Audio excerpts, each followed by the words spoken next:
name is Miss Ryman, but you guys can call me Coach Ryman. I am really pumped to be your all's physical education teacher this year. This is my first year teaching, and I'm really excited and looking forward to working with all of you and learning through this new experience. Just a little bit about me. As you guys know, it's my first year teaching.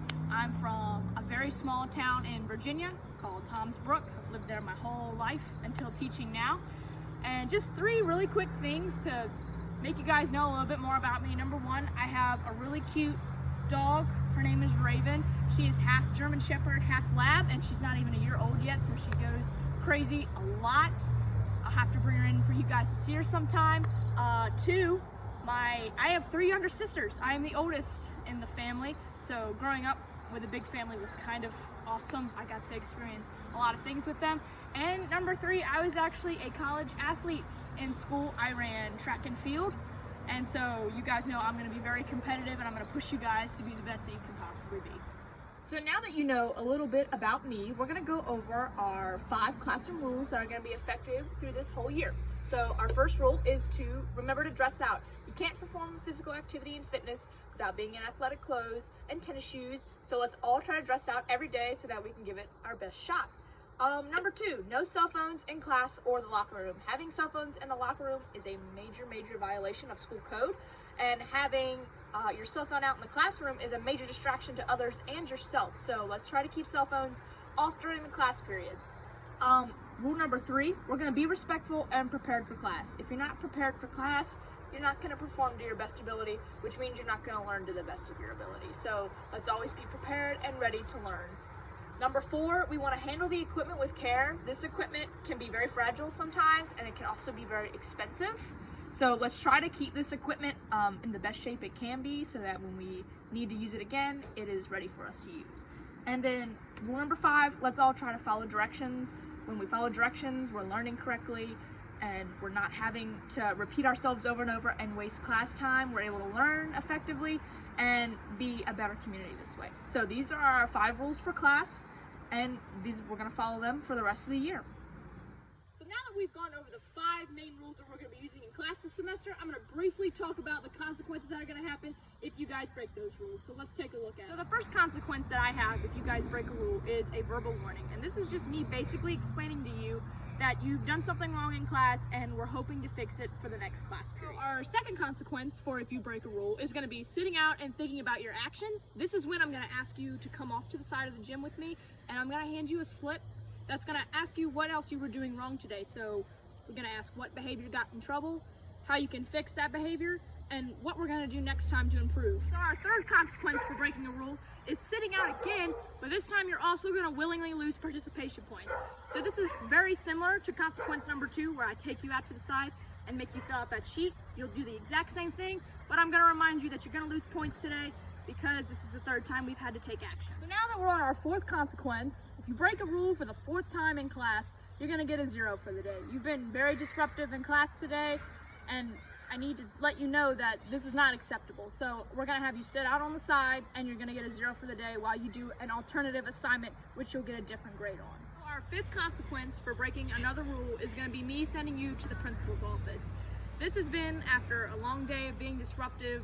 I finally have no other choice but to send you to higher discipline so action can be taken care of for behavior. Now that we've gone over our 5 rules and the consequences for breaking those rules, we're going to go over a couple of our classroom procedures that you're going to have throughout the year. First procedure we're going to go over today is entering the gymnasium. This is going to be what you're going to do at the beginning of every start to your day when you enter gym class. So first and foremost, you're going to go to your respected locker room. Girls' locker room is on the left, and the boys' locker room is on the right. During that time, you have around 10 minutes or so to change, and then after you get changed out for class, you will leave through the door where I will take attendance for the day, and then a self-led warm-up will happen. To help demonstrate each of these procedures, including this first one, I'm going to have my sister Abby help us out with this. So as you can see, she just went to her designated locker room, which I have dubbed this tree as, and she has changed into her PE clothes, so her tennis shoes, athletic shorts, and athletic shirt, and is prepared for class. So what you would normally do is as you're walking out of the locker room, I will be with my clipboard for attendance. I will write your name down and say good morning, how are you, or good afternoon. And then she will leave the locker room and start her self-led warm-up. So So the second procedure we're going to learn about today is leaving the gym. Just like entering the gym, you have to leave the gym to go to your next class. So first and foremost, before you go back into the locker rooms to change back out, we have to make sure the equipment is put away or either set back up for the next class to come in. So after the equipment has been put away correctly or put back up correctly, you will enter the respected locker rooms and you will change back out, and the bell from school will dismiss you into your next period. So this is what class would kind of look like toward the end of a lesson. They're working on their dribbling for soccer. So when I say, all right class, that's it for today, it's time to go get changed. Let's put all equipment back nice and neatly in the equipment room. She walks over to the equipment room and places the equipment where it's supposed to go. They then know to walk to the locker rooms.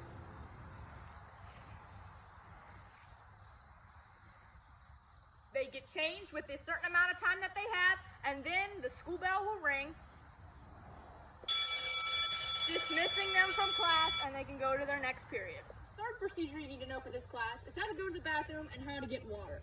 So we don't usually permit students to go outside the gym for bathroom breaks and water breaks because our own locker rooms have water fountains and bathroom stalls in each of them. So if one of you guys has to use the bathroom, you just come up to me and ask me.